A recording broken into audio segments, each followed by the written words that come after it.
గణపతియే నమః. స్వర్ణలక్ష్మి నమస్తే అస్తు. పరబ్రహ్మ స్వరూపిణి రాజ్యం దేహి ధనం దేహి సర్వకామాంచ దేహి మే. ప్రతి ఒక్కళ్ళకి స్వర్ణలక్ష్మి అమ్మవారు బ్రహ్మ జ్ఞానాన్ని ఇవ్వాలని, తద్వారా ప్రతి ఒక్కళ్ళు ప్రతి నిమిషము చక్కగా నవ్వుతూ హ్యాపీగా ఉత్సాహంగా ఉండాలని, అలానే కొన్ని సందర్భంలో మనకు నచ్చినవి వస్తాయి, కొన్నిసార్లు కొంచెం లేటుగా రావచ్చు. అలానే మనకు నచ్చిన వాళ్ళు కొన్నిసార్లు మన దగ్గర ఉండవచ్చు, కొన్నిసార్లు దూరంగా ఉండవచ్చు. ప్రతి సందర్భంలో కూడా ప్రతి ఒక్కళ్ళు చక్కగా నవ్వుతూ హ్యాపీగా ఉండాలని, ఉత్సాహంగా ఉండాలని, అలానే మనస్తత్వం మనకి అమ్మవారు ఇవ్వాలని చెప్పేసి మనం కోరుకుందాం. అంతేకాకుండా అమ్మవారు మనకి ధనాన్ని ఇవ్వాలి, ఐశ్వర్యాన్ని ఇవ్వాలి, సర్వకామాంచ సిద్ధి, అనుకున్న ప్రతి కొరకు కూడా నెరవేరాలి. అట్లాంటి యొక్క అమ్మవారి యొక్క కృపా కటాక్షం మన మీద ఉండాలి. మనం ఎంతో ఉన్నతంగా ఎదగాలని చెప్పేసి మనం కోరుకుందాం. అంతేకాకుండా రాజ్యం దేహి, ప్రతి ఒక్కరికి ఒక అధికారము, పవరు, స్టేటస్, ఒక దర్జా, దర్పం, ఇవన్నీ కూడా ప్రతి ఒక్కరికి అమ్మవారికి మన అందరికీ ఇవ్వాలని చెప్పేసి మనం కోరుకుంటూ మనము మే మంత్ యొక్క రాశి ఫలాలు చెప్పుకుంటున్నాం. మే మంత్ రాశి ఫలాలు ఈ మంత్లో చాలా విశేషాలతో కూడుకొని ఉంది. ముందుగా ఒక 2 నిమిషాలు వాటి గురించి చర్చించుకొని తర్వాత 12 రాశుల గురించి మనం మాట్లాడుకుందాం. ఈ మాసం మనకు వెరీ ఇంట్రెస్టింగ్గా పౌర్ణమితో స్టార్ట్ అయ్యి ఈ మాసం అంతా, అంటే మే మంత్ అంతా పౌర్ణమితో స్టార్ట్ అయ్యి పౌర్ణమితో ఎండ్ అయిపోతుంది. మనం చూసుకుంటే ఇందులో వైశాఖ మాస పౌర్ణమితో స్టార్ట్ అయ్యి జ్యేష్ఠ మాస పౌర్ణమికి మనకి మే మంత్ అంతా ఎండ్ అయిపోతుందని గమనించుకోవాలి. ఇందులో 3 ముఖ్యమైన విశేషాలు ఉన్నాయండి. ఒకటి, ఈ మంత్ మనకి బిగినింగ్లోనే బుద్ధ పూర్ణిమతో స్టార్ట్ అయిపోతుంది. దీన్ని గురు పూర్ణిమ అంటారు, బుద్ధ పూర్ణిమ అని అంటారు, వైశాఖ మాస పూర్ణిమ అంటారు. చాలా చాలా విశిష్టత కలిగిన పూర్ణిమ. పర్టికులర్గా గురువుకు సంబంధించి, చంద్రుడికి సంబంధించి ఎవరైనా కనుక దోషాలు ఉంటే ఆ రోజున మెడిటేషన్, ధ్యానం చేస్తే చాలా బాగుంటుంది. కొన్ని వైష్ణవ టెంపుల్లో విష్ణుమూర్తికి కళ్యాణ మహోత్సవం కూడా జరుపుతూ ఉంటారు. చాలా చోట్ల జాతరలన్నీ జరుపుతూ ఉంటారు. ఒక వెరీ ఇంట్రెస్టింగ్, చక్కగా బాగా ఎంజాయ్ చేయవలసిన పౌర్ణమి వైశాఖ మాస పౌర్ణమి.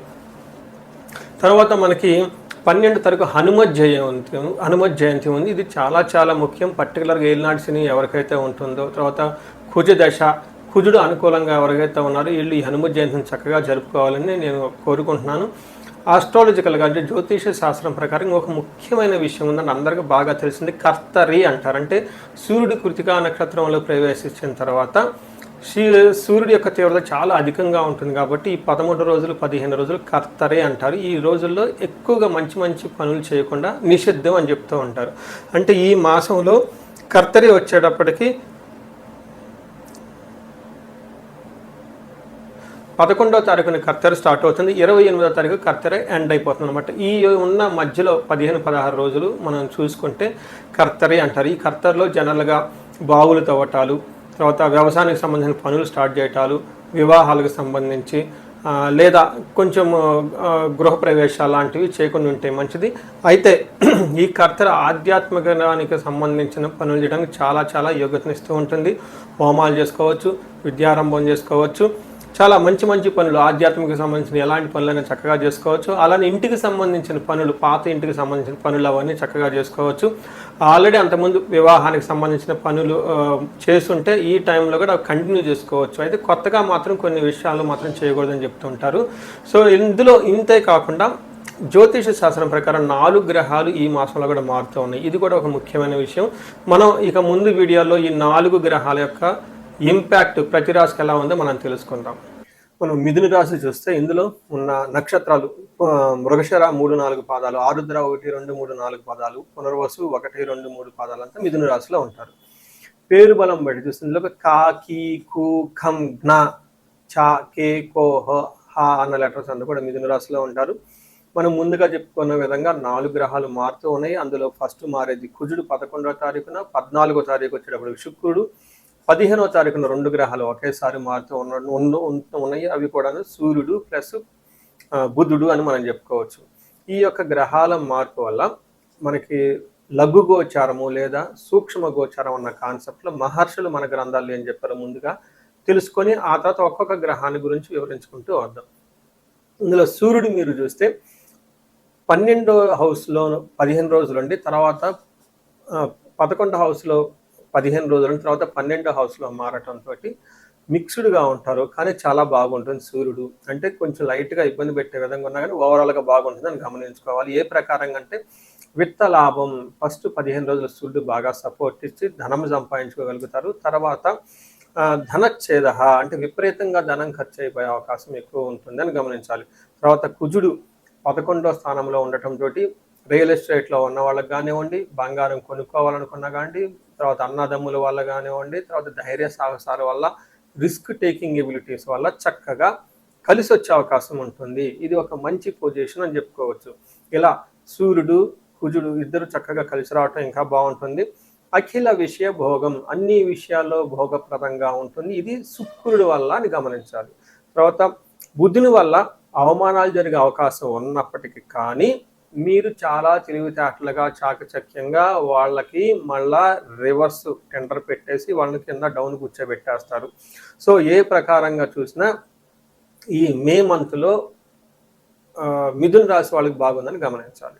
మనం ఇప్పుడు ఒక్కొక్క గ్రహం ఎలాంటి రిజల్ట్ ఇస్తుందో చూద్దాం. అందులో ఫస్ట్ మనం సూర్యుడు 12వ స్థానంలో ఉండటంతో మన మహర్షుల సంస్కృతిలో ఏం చెప్తారంటే స్వస్థాన నాశనం చైవ బంధురోగ ధనవేహ ప్రాణపర్యంతమాపత్తిం అవమానం వ్యయే రవి అంటారు. అంటే 12వ స్థానంలో రవి ఉంటే ఏమవుతుందంటే స్వస్థాన నాశనం చేయవ. ఇది కొంచెం జాగ్రత్తగా ఉండాలి. మీ జాబులో అది కూడాను 15th నుంచి 25th వరకు ఇబ్బందులు వస్తాయి గమనించండి. కొంతమందికి జాబ్ పోయే అవకాశం కూడా ఉంటుంది. అయితే మీకు జాబ్ పోయే అంత అయితే అవకాశం ఉండదు, కానీ బాగా ప్రెషర్ ఉంటుందని గమనించుకోవాలి. మీ పీర్ ప్రెషర్ అంటే అది వాళ్ళ నుంచి, మేనేజ్మెంట్ ప్రెషర్ నుంచి వస్తుంది. కొంచెం ప్లానుడ్గా ఉండాల్సిన టైం అని గమనించుకోండి. మీకు రహస్యం చెప్తాను కాబట్టి. తర్వాత బంధురోగ ధన వ్యయం, అంటే ఈ టైంలో బంధువుల వల్ల కానివ్వండి, రోగాల వల్ల కానీ వ్యయం ఖర్చు అవుతూ ఉంటుంది. ప్రాణ పర్యంతం ఆపత్యం అవమానం, ఒక సంఘటన జరుగుతుంది, తద్వారా అయ్యో ప్రాణాలు పోయే అంత పని అవ్వచ్చు, లేదా అవమానం విపరీతంగా జరగవచ్చు. పర్టికులర్గా ఇది కూడా అధికారం related, boss related, office related అని గమనించుకోండి. అయితే ఇందులో ఉన్న పాజిటివ్ నోట్ ఏంటంటే మీకు శత్రువులు ఎవరు ఉండరు, ఉన్నా వాళ్ళు మనాన్ని వాళ్ళు వెళ్ళిపోతారు, మిమ్మల్ని ఏమీ చేయలేరు.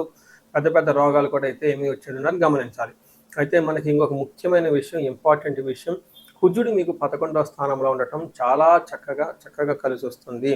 ఇందులో ఏమని చెప్తారు, ఆరోగ్యం అర్ధసిద్ధి సంతోషం వస్త్రలాభకృత్ యత్న కార్యానుకూలత్వం ధైర్యమే ఏకాదశి కుజే అంటారు. అంటే కుజుడు 11వ స్థానంలో ఉండి చాలా బ్యూటిఫుల్గా అద్భుతంగా మీకు సపోర్ట్ చేస్తూ ఉన్నారు. ఇలాంటి సపోర్ట్ ఎప్పటికో వస్తుంది, మళ్ళీ సంవత్సరానికి వస్తుంది, అంత మంచి సపోర్ట్ ఇస్తూ ఉన్నారు.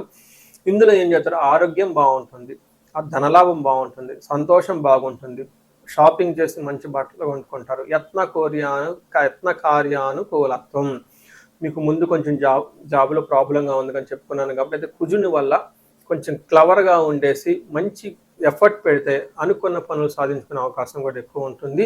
ఓవరాల్గా మనీ బాగుంటుంది, విజయవంతంగా ఉంటుందని గమనించుకోవాలి.